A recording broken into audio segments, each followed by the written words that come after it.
welcome back to the Sunday special episode of the You Up podcast. I'm Jordana Abraham. And I am Jared Freed. Happy New Year! Happy New Year. It is New Year's Eve, 2023. Happy New Year. Happy New Year. Happy New Year, you. And those the lyrics?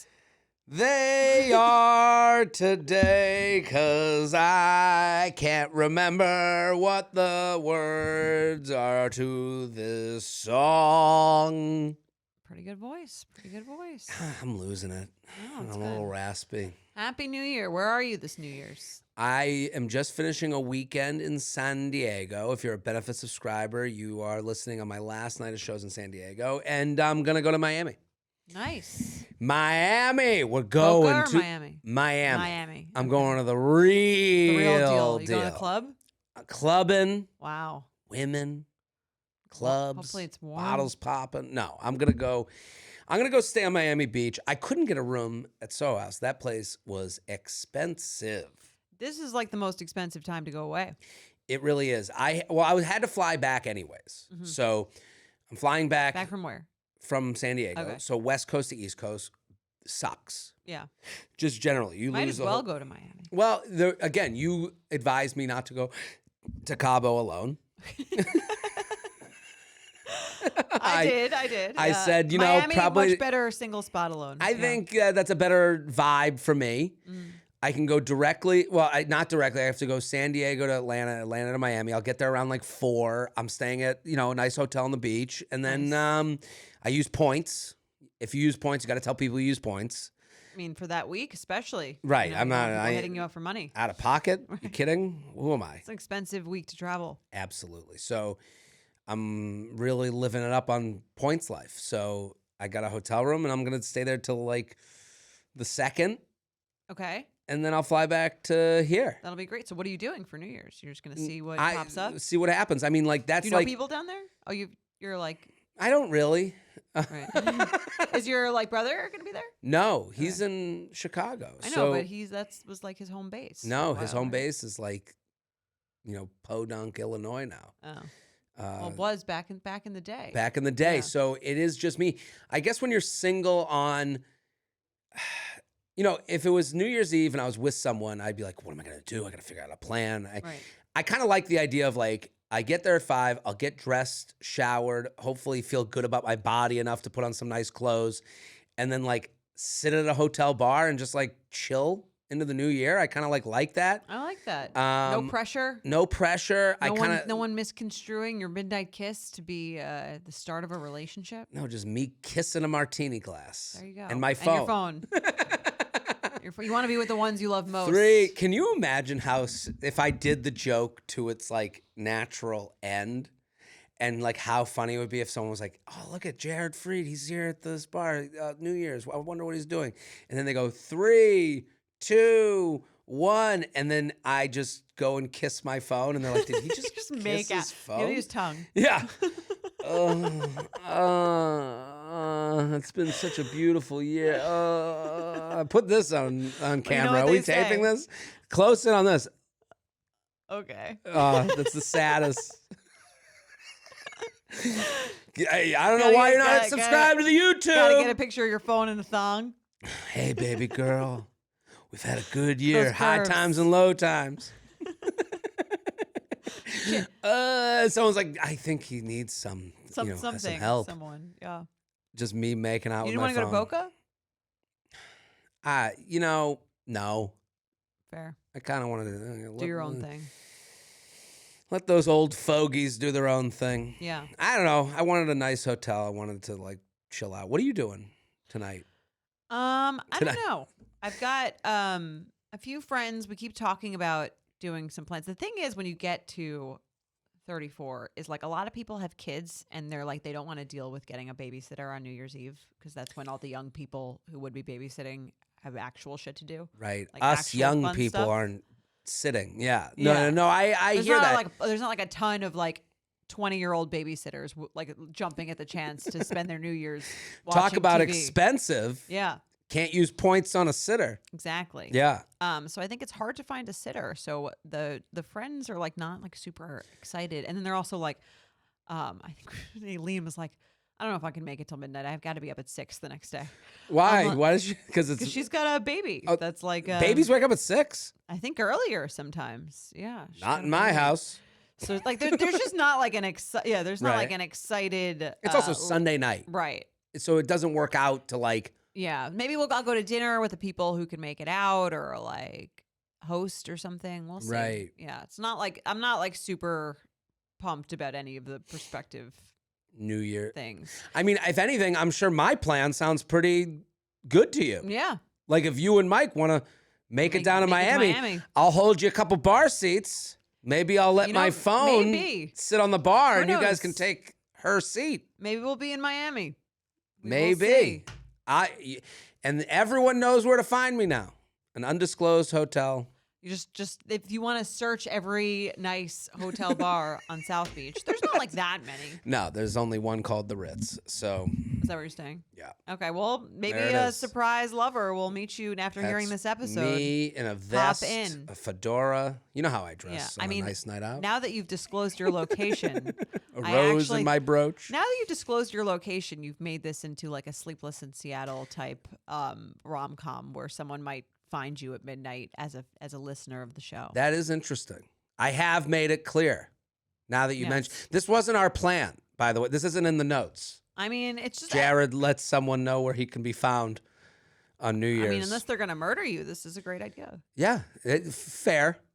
It's either murder or love. Yeah, men, they're not like a bunch of people probably trying to like find you and murder you. No, I would hope not. Yeah. Yeah, I think I'm confident. If it worked out that way, such is life. Such is life. What are you gonna do? Last episode of the.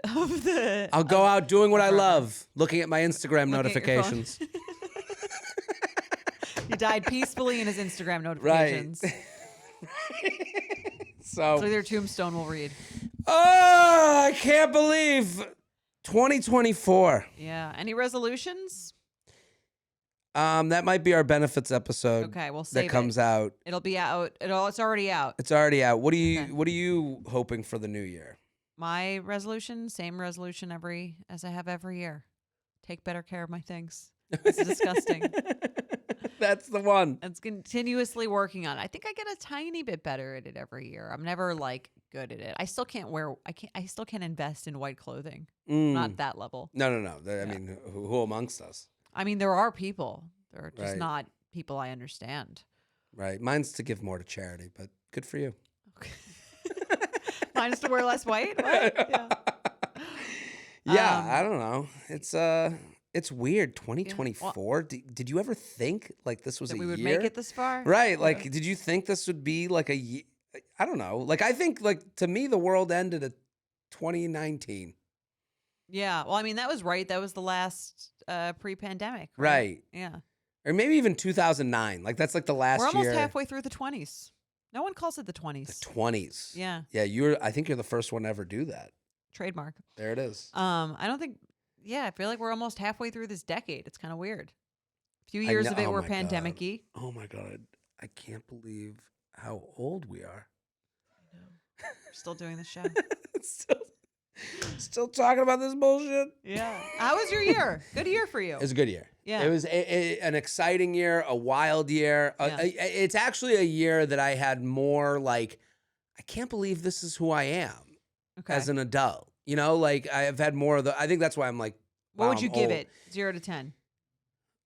Oh, an absolute, I would say a 10. A 10? Yeah. Wow, I love that. I had a great year. Yeah, I mean, if I really want to look back. A 10 out of 10. A Netflix special. I did the Tonight Show. Again? Career-wise, a second time. Yes. I had good times with friends and family, I think. Yeah. My brother had a whole new set got engaged. I have a whole new hour that I really enjoyed doing. Yeah. And you got your special. And yeah, I don't know. That's how about you? What would you give yours? 0 to 10. 2023, great Tough year to for top. You. Yeah. I'd give it a 7. 7? Yeah. Okay. 6.5. You're going down. I don't know. 6.5. I'm just thinking comparatively. You think about it compared to other What's years. the best year you've ever had? Do you have a year that you'd be like, that was the one that I remember? 2017 was a great year for me. Okay. 2011 I really liked. Really? Yeah. What about 2011 really? Started Betches, graduated from college. The start of Betches to you was like it wasn't there wasn't that was a fun year for you? That was a really fun year. It was like my last semester of college, but I had already graduated, so I was kind of just fucking around. You had this project that was like pretty happening. Exciting. Yeah. Like people were responding to it. That's cool. Yeah. That was just it was a fun year. I was 22. Great year. Not a care in the world. And then what about 2017? 2017, I moved into my own apartment. I remember. Like I stopped living with a roommate. I got my own studio. I met Mike. That was the year you met Mike. We started this podcast. We did start this podcast. That was a big year. That is a big year. Yeah. November that year. Yeah. That was a good year. That was a good year. The last year was a good year. I had some highs. I had some lows. Right. Bought a house. That was great. Not a house. A mansion. Stop it. Hey. It's a house. A mansion. Bought a house. An empire. Okay. I mean, the way you just crown jewel. I bought a haunted house, a haunted mansion. A haunted mansion. That house is a little bit haunted. I bought a haunted mansion. And next year, I think is the year that I make it a home. A home. Yes. Make a house a home. Yes. Yeah. I've laid a lot of groundwork this year. I've been looking in the neighborhood.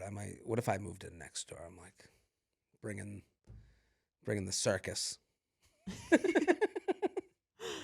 No, it's a beautiful home. You're welcome I'd love to be your neighbor. I think you'd be a pretty good neighbor.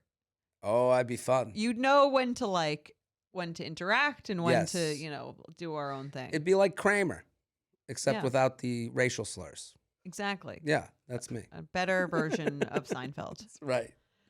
On that note, did you know that a pretty embarrassing moment for us, I think this year, was that Rizz was crowned Oxford's Word of the Year. Right. It was really, I guess we were the most wrong about anything. We said it didn't exist. I'm still not like a fan of the word. Rizz. Rizz is charisma, right? That's what the kids call charisma.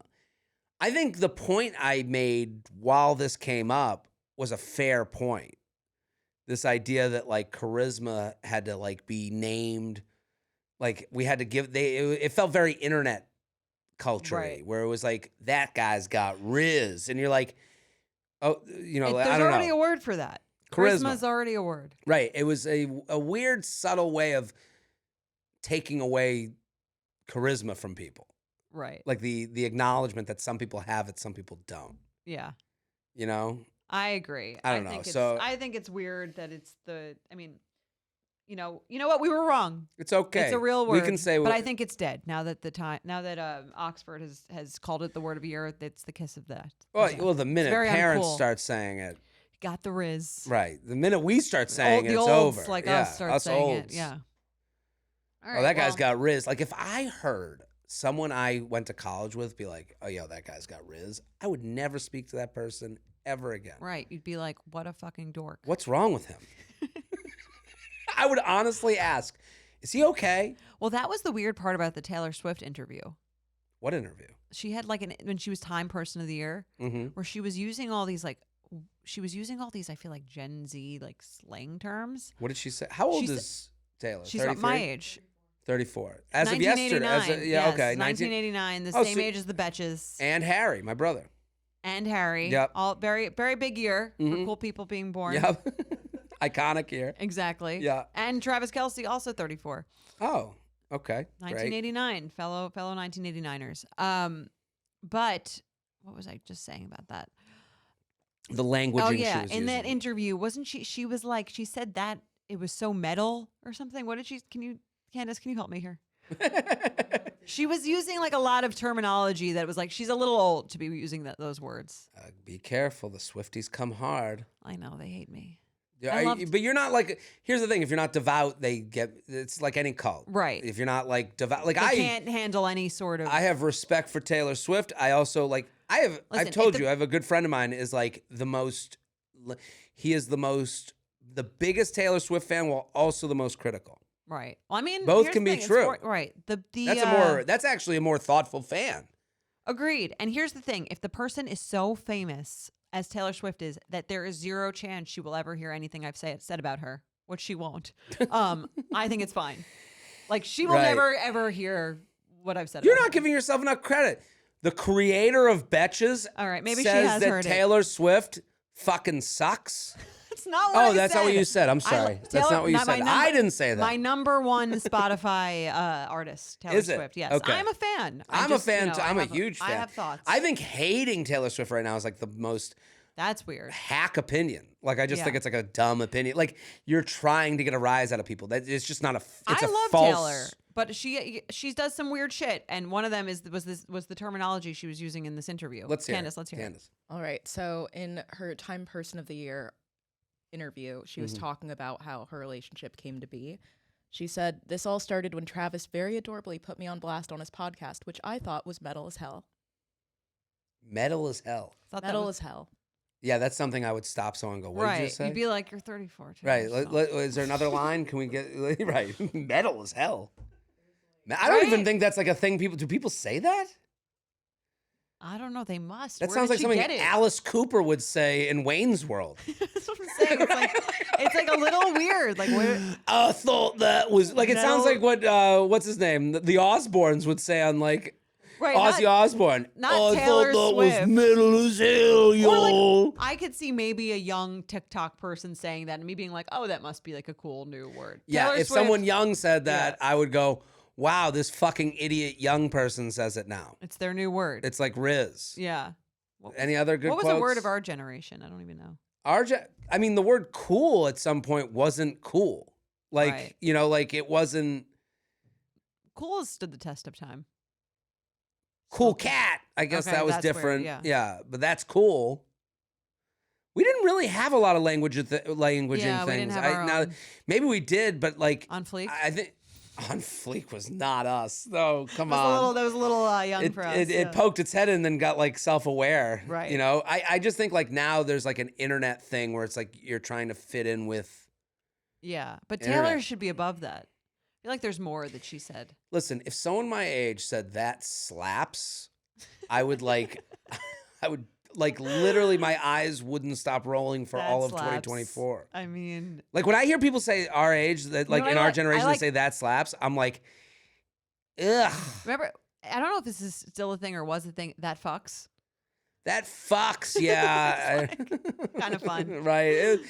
It was fun. Like, it was this always guy fucks. Yeah, this guy fucks. I don't know. I always. It was, to me, you were trying to be a persona when you said shit like that. Like, kind of fun though. What was the fuck around, find out? Fuck around and find out. I hated fuck around and find out. Now you kind of love it though, or you did for a bit. I like it. Depends. This is person dependent. I don't know. Candace, what else did she say? No, I think the only other thing people thought was weird was what she said about Kim Kardashian, where she was like, you have a fully manufactured frame job in an illegally recorded phone call. It was just her phrasing. Oh. Right. Well, it sounded like she was like, did this article to call out Kim Kardashian. Oh, yeah. Yeah, but it was like her wording for certain things. People were like, is that how Taylor Swift really speaks? Yeah. I think that's the kind of thing. She's been describing it like that for probably 6 years to anyone that she will speak to about it. I could not agree more. And she's mastered the phonetics of calling it that. She has. This is a bit she's worked on. Totally. There's no question. Because when I saw that was like what came out of that article, it was like, oh, she knows she has the footing. She's been planning this for a bit. Yeah. And the idea that Kim kind of made it out of this Kanye shit is crazy to me. Unscathed? Unscathed. Yeah. Like no one thinks she was married to this guy. Yeah. Like it's not like she didn't know. Did you hear the art? She's kind of framed herself as a victim of him. I don't know. You are married to someone who did a meeting, and again, there's a lot of people that like dealt with Kanye during him acting in the crazy ways he was acting, but there was they did a Sunday daily. I don't listen to the daily. I just have it. Mm-hmm. it's like one of those things like, oh, I'll subscribe. Like the New York Times thing? Yeah, the daily. They do a Sunday one. I listened to one where they go through the relationship he had with Adidas. Yeah. And I guess did you listen? His opening meeting, he just puts up a swastika on the whiteboard, and people are like in Germany, like where it's like there especially, I guess you're like that's like against the law, right? And like it was like this like I don't didn't know about this. Wow. No, this you gotta. I mean, this podcast is like is that while she was married to him? I don't know, but you're married to someone who does that. Yeah. Who did it for a meeting of executives at Adidas in Germany. So like, I don't know how, like. Yeah, how she got away from this association. Right. And I think what we kind of like lessen marriages in Hollywood. We're like, oh, they don't go on dates to just get married. Like, I think we kind of assume like there's this other world of marriage that happens where they don't even know each other. But it's like, right. Did you knew none of this showed through? He was doing a whole act? I don't know. I don't know how it didn't get on her at all. Right. Like none of the spillage. Taylor remembered. Taylor knew. Taylor and J-Train. Taylor, the two of you. I know you hate her, but it's Taylor Swift. No, I'm kidding. Okay. No. But I don't know how. I'm with Taylor on this one. Like, she does make a good point. Like how I am with Taylor, but also I do think it's kind of funny that she used her Time Person of the Year article. Right. This was like on her agenda. Like, what points do you want to what points would you like to get through? She could have made this like the most boring, bland thing. She could have talked about the music. She could have talked about the tour, the routine, the tour. She's like, no, I've been playing the long game for this. We're going to talk shit about Kim. I'm going to tell everyone how much I love my relationship. I'm like I'm getting it all out there. I'm going to like get my long game revenge. I respect it as someone who's also quite vindictive, just like Taylor Swift. And also uses her art to get back at men who have wronged me. Right. I relate to, here's the thing. I'm critical because I am her. I feel like I'm criticizing myself. Of course. I mean, I'm not her. I'm not Taylor Swift. I wish. But every story we look at through the lens of like ourselves. I'm gonna put my feet in their shoes. I relate to her, for sure. And that's why, I've gotta have that critical lens. Listen, I will say this. As the great Uncle Ben once said, with great power comes great responsibility. And the minute she got the high ground, had the power, she had the spear in her hand, she's like pointing it at Kim and Kanye. Like it is very revealing. This is very thought out. Yeah. I respect it. I can see through it. Yeah. It's a little petty or prudent. Sure. It's a little petty, but I don't care. Right. If you wanted to relate this to other things, like when she writes a song about an ex, maybe she's not the best, not the person we should be believing the most. Like when you write, when the pen's in your hand. I mean, that's just her side of it. Right. I mean, she's not using last names. It's just funny. Just when Kim thought she was like safe, here's the article. Right. Yeah. I almost feel like Taylor became this rich and famous and powerful to get back at her. The minute he took the trophy out of her hand. Yeah. I think it drove her. Like it's kind of impressive. It was a very publicly embarrassing thing that happened. I think it was more embarrassing for him. But like he didn't find it that way. I don't know. Yeah, I mean, I don't know. I mean, if it was a man that he ripped the trophy out of the hand of, I would think it would be very embarrassing. Right. Because it's like just like the masculinity of having someone just. But I do think that like the ego involved with being that big a celebrity, like it can affect you in the same way that like an ego-filled man would be affected. Yeah, I mean, Kanye West clearly has a like mental. Really? Think? Whatever. Just say, obviously.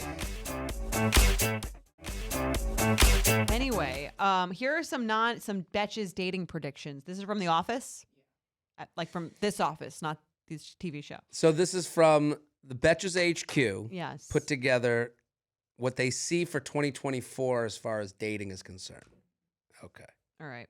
So they think non-drinks date ideas like sober or going to a coffee bar will gain popularity. I do think the non-alcoholic movement seems to be making some moves. Can I add on to this? Sure. Something that I've been a proponent of, the coffee wine hybrid bar. You will see more of them. Okay.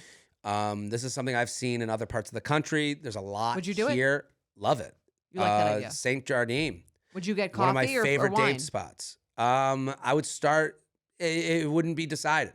Okay. We're just gonna go to St. Jardim. I think that's a perfect date spot. St. Andros is another place. St. Ambrose. Ambrose, yeah. That's another place. That's like I a like that coffee place. wine That's hybrid. good. That Feels would like be you're in great. Europe. Right. I think these European style Mm-hmm. places that are more bistro cafe, that the option of coffee or wine is available to you, is such a fantastic first date. It's easy for conversation. How would you feel if someone like didn't drink on that date? Are you fine with that? It's no problem. I'd get a coffee with them. Okay. No problem. Like, I just think it's like the pressure of getting a drink at a bar is so great. And this kind of like takes this off. Like, you don't feel like you're wasting. I think something I feel as a born wuss is the pressure that I'm like wasting the wait staff's time. Interesting. So where you're I like- thought about that too. Like when you Right. go to dinner and no one's drinking, is the waiter like annoyed? Right. Like, did I fuck up this person's rent? You know, like, and it's sad. It's sad that we live in a society where you can't trust the restaurant to make the money that, like, you know, Right. like to pay their employees. I mean, they're gonna be fine. Like, Hopefully. So but I'm saying like a place, I use St. Jardim as like order a the good- lobster. Right. But like even there, I want to be able to sit at the bar, have a coffee, and not have someone go, it's an hour limit if you're not going to get drinks and food. Like, you know what I Someone mean? said that to you? No, but some Right. places Right. that I could understand if they said that to me, I'm not going to go, what? Right. I'd go, I get it. You want to Yeah. make money. So Fair. that would be my add into this look into the future. Another one was virtual screeners before a date will become the norm than meeting from the apps. I don't agree with that. I don't either. I don't think people. I was talking about this the other day because I actually have been doing like best of episodes of J Train to like Mhm. lead into like the new version of the podcast. And I listened back to these episodes. I listened to one from 2018, and it was this person saying they were like, I need a phone call before a date. And I remember that. I was like, Oh, from J Train, you're saying. I right, think but we've yeah, done we've that something too, like and that's the reason for the J Train change, Yes. to not repeat things. But we've talked about that here. In the pandemic, it was like, well, you got to have a call. Like, I can understand Right. that you're Well, only the going out risk so is much, higher, yeah. right? The risk was higher, Are they COVID worthy? right? This is pre-pandemic. I was like thinking of myself, and I was like, on it, I was like very much against it. Mm-hmm. And then I was like in 2018. And then I started thinking about it as like if someone was like, hey, Bless you. thank you. I was like, if someone wants to jump on the phone with me before a date, I would understand. I'm not going to be against it. Mm-hmm. If someone said, I only go on dates with people I talk to, Then you're out. then I would be out. Okay. And I guess that's because it's like, did we not have enough fun on the, I guess we didn't I have think enough that's fun like on the anything. app that why would, maybe I don't want to go. I think that's I think you and probably me too be against anyone who's like just has such strict rules about anything in Right. that sense. Like I only go out in this particular area of the city. Someone said that. Right. That would I'd be like, annoying too. yeah, it's like this. So like it speaks to a level of rigidity, I think, that wouldn't really work with your personality. Right. And there's a judgment in that. Mm-hmm. Like if you don't do, who doesn't do this? You know what I mean? So Or my time is such that like I wouldn't Right. do that. I think it makes it a little less fun. I also just don't think that you get the same vibe. right. But I'm okay if two people are into it. I'm not like against the idea of it ever. I just don't think that I don't think that it's like so great that it's going to happen more than it has been happening. That's my point as well. Like it could it happen? Yes. Mm-hmm. I would like to think that if I talk to someone over an app, the text was so. I think we need to be like more okay with just okay conversations on an app going nowhere. Like Right. I think it ain't gonna get better on the date. Well, Like I know people think that they go, yeah, we had a nice conversation. I guess if the only option is, I guess we got to go on a date. Maybe it wasn't that good enough conversation to get you on a you're date. saying the conversation has to be like exciting for both people to get Right. there. I think that's fair. I think that's a better like if we were Don't to go say- on the date unless you had a conversation that made you excited about the date. Absolutely. If you need the phone call to get more excited, maybe you're trying to create something out of nothing that shouldn't really be created. I like that one. But Okay. matchmaking services are going to be more widely accepted. Are they not accepted? I think they're acceptable. I think they're accepted. No issue with matchmaking services. I guess they're a little like, oh, I have to get a matchmaker. Right. It feels like a little Kind of like dating apps maybe used to be. I think there's going to be I think there's room in the market. And I think it's already happening. They sponsor one of the podcasts.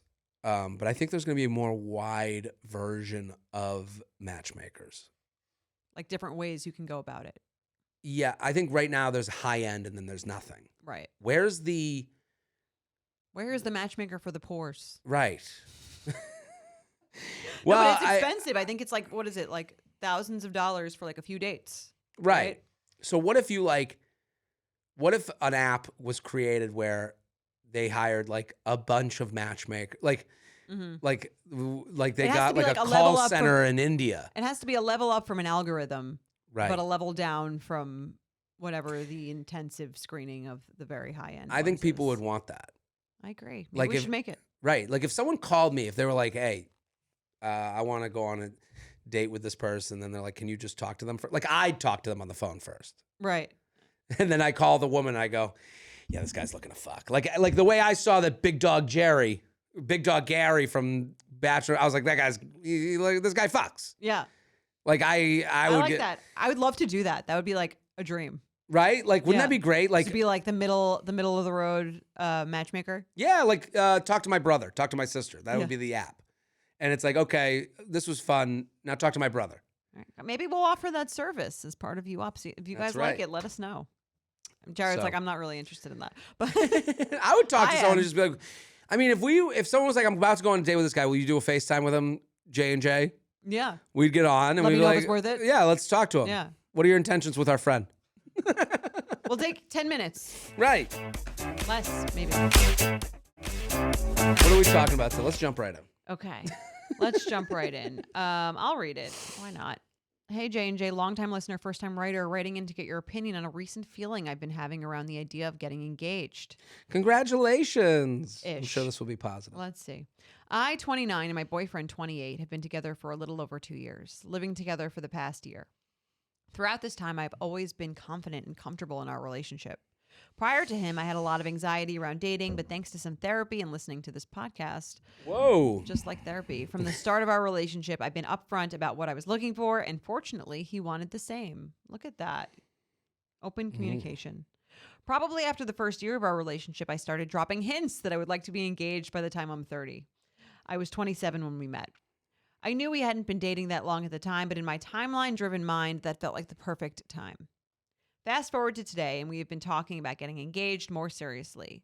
We have now had a couple conversations about when we'd like it to happen, landing on sometime during 2024. I would like to be somewhat surprised, so I don't want to set a smaller window. And each time, I walk away feeling good about it all.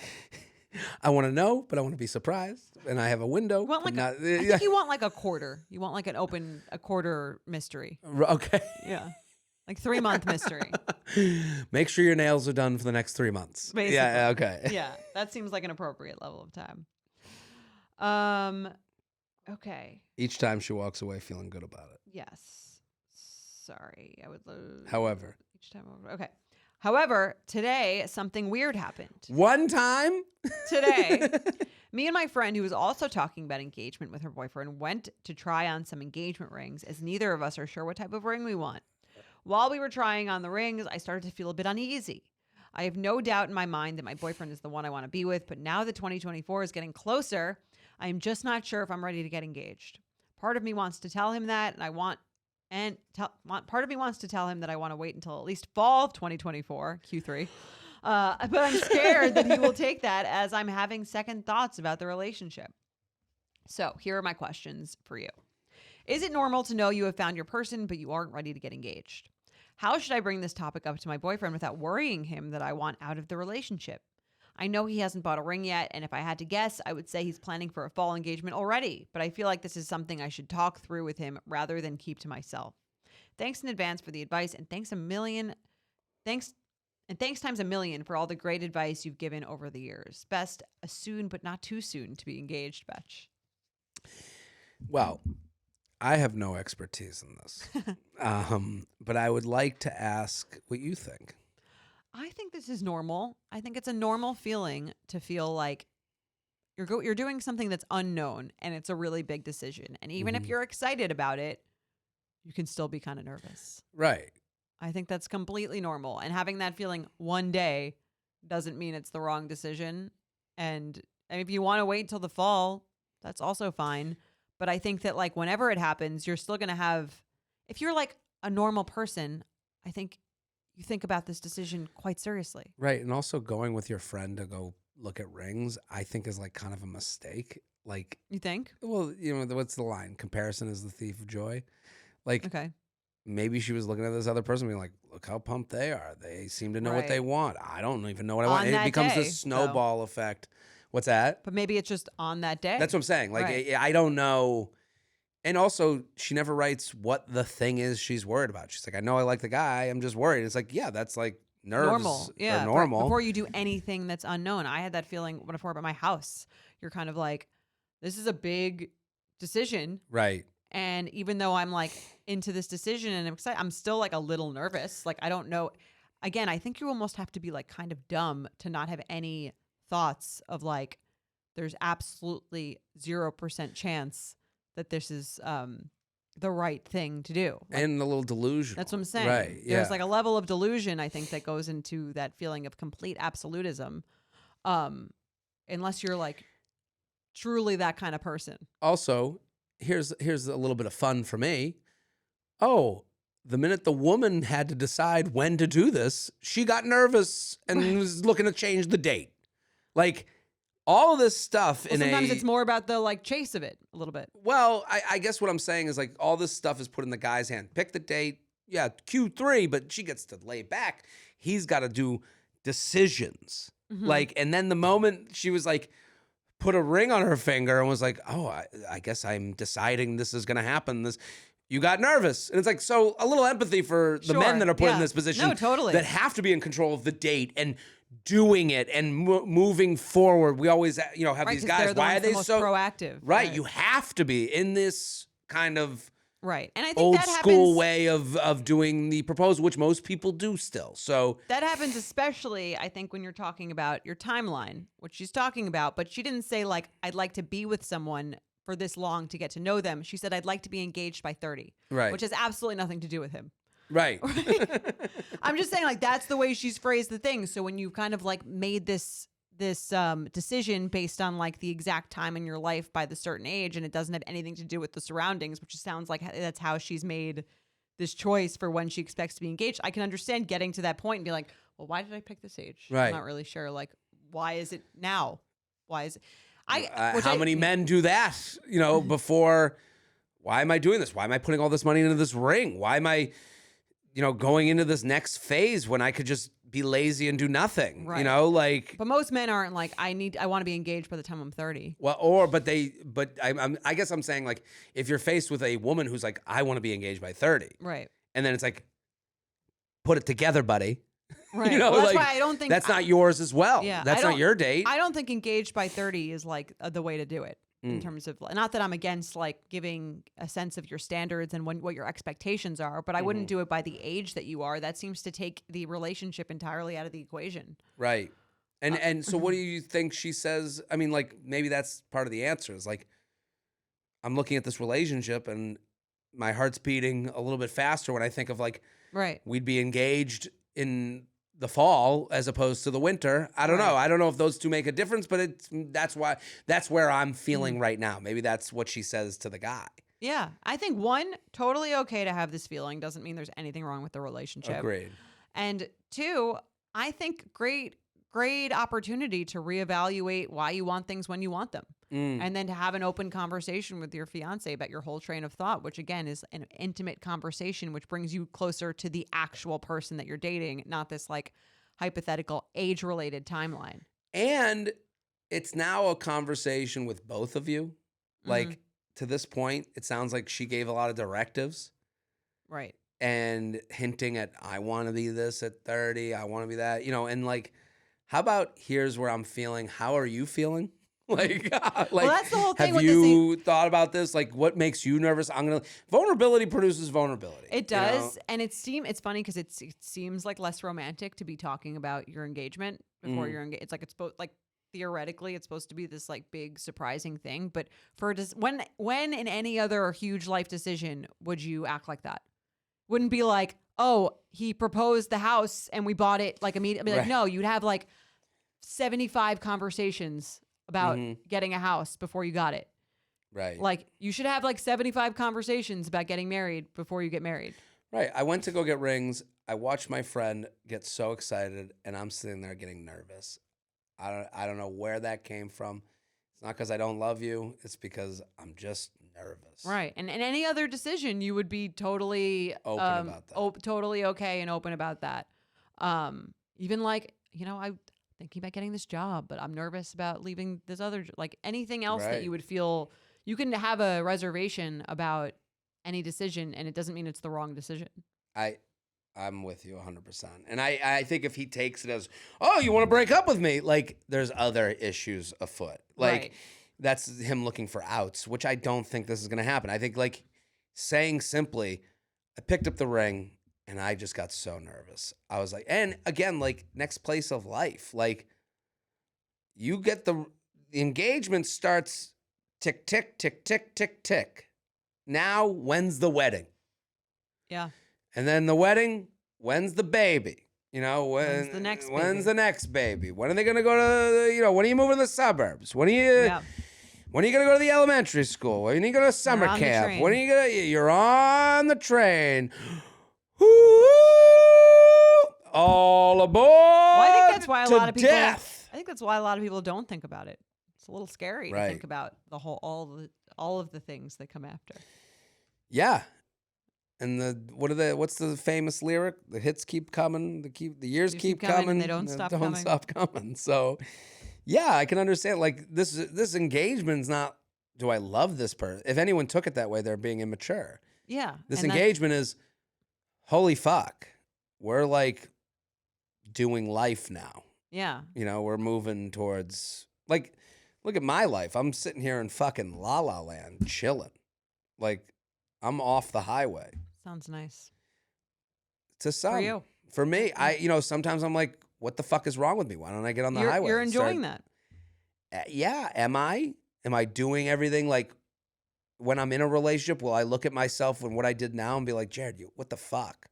I mean, here's the thing. If you're enjoying it now, then it's the right move for you now. If you're not enjoying it, that's your cue. Right. If you're having fun and you're having a good time. You said this year was a 10 out of 10. Yeah, I got to rethink that number. You said this year was a 10 out of 10, and this is how you're ending the year, and you seem quite happy with the year. So yeah, I would say if that's your body telling you you're enjoying what you're doing. You're right. And tonight, I'll be at the bar. Making out with your phone. My phone with a little tiny martini glass next to it. As soon as it hits midnight, two are going to be at it. All by myself, don't wanna be. Yeah, that'll be. Yeah, I mean, I'm saying like not No. Not a lot of people would not enjoy that New Year's plan, but you would, and that says that you're happy with it. As long as my post did well that day. As long as the phone is giving you the positive reinforcement that you need, words of affirmation, right, and quality time, and gifts. The phone gives you it all. All of it. Physical touch. Oh, she touches good. Well, so no, I think she's got to talk to this guy and just let him know. Agreed. That's a simple answer. Simple, easy peasy. All right. Happy New Year. Happy New Year. We did it. Happy New Year to the listeners, the watchers on YouTube. And here's to more fun in 2024. Boom. Bye. The You Up Podcast is produced by Jorge Morales-Pico, Sean Kilby, and Candice Maniga. Editing by Jorge Morales-Pico and Shannon Sassone. Social media by Candice Maniga. Guest booking by Ali Friedlander. Be sure to follow at you.up.podcast on Instagram and send us your emails to uup@betches.com.